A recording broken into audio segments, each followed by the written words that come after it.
மக்களே welcome to my YouTube channel. So Ayyanar துணை சீரியலில் சேரனுக்கு வந்து கல்யாணம் நடக்க போயிடுச்சு. ஸோ ஆல்மோஸ்ட் வந்து தாலிலாம் கட்ட போயிட்டாருங்க.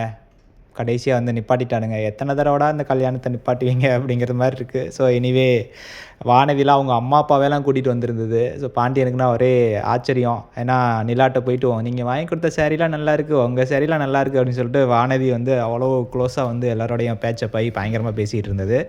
அவங்க அம்மா அப்பாவெல்லாம் கூட்டிகிட்டு வந்திருந்ததை பார்த்துட்டு பாண்டியனுக்கு வந்து அவ்வளோ ஹாப்பியாக இருந்தது. எங்கிட்ட சோழன் வந்து நிலாவோட சேரீயெல்லாம் வந்து அட்ஜஸ்ட் பண்ணி விட்டுக்கிட்டு இருந்தார். சூப்பராக இருந்தது அதை பார்க்குறதுக்கு. பட் எனிவே சேரன் வந்து ரொம்ப ஹாப்பியாக இருந்தாப்புல. சாந்தா அவங்களும் ரொம்ப ஹாப்பியாக இருந்தாங்க. தாலிலாம் கட்ட போயிட்டாங்க.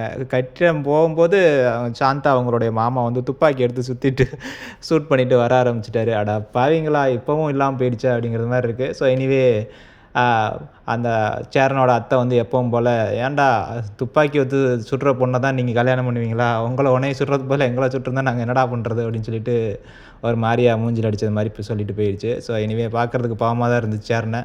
அவங்க பாவம் இல்லை, நம்ம தான் பாவம் போல் இருக்குது. எப்படா அந்த கல்யாணம் நடக்கும் அப்படிங்கிறது மாதிரி இருக்குது. யாராவது ஒருத்தனுக்காவது கல்யாணம் பண்ணி வைங்கடா அப்படிங்கிற மாதிரி இருக்குது.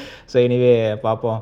அந்த குடும்பத்தில் யாருக்கு கல்யாணம் நடந்தாலும் நின்று போயிடும் போல இருக்குது. ஒன்று இவங்களே நிப்பாட்டிடுறானுங்க, இல்லைன்னா யாராவது வந்து நிப்பாட்டிட்டு போயிடுறானுங்க. ஸோ என்ன தான் சீரியலோ, உங்களுக்கு எப்படா அந்த கல்யாணம் நடக்கும் அப்படின்னு ஏதாவது ஐடியா இருந்தால் எங்களுக்கு கமெண்ட் பண்ணுங்கள், நான் தெரிஞ்சுக்கிறேன். தேங்க்யூ.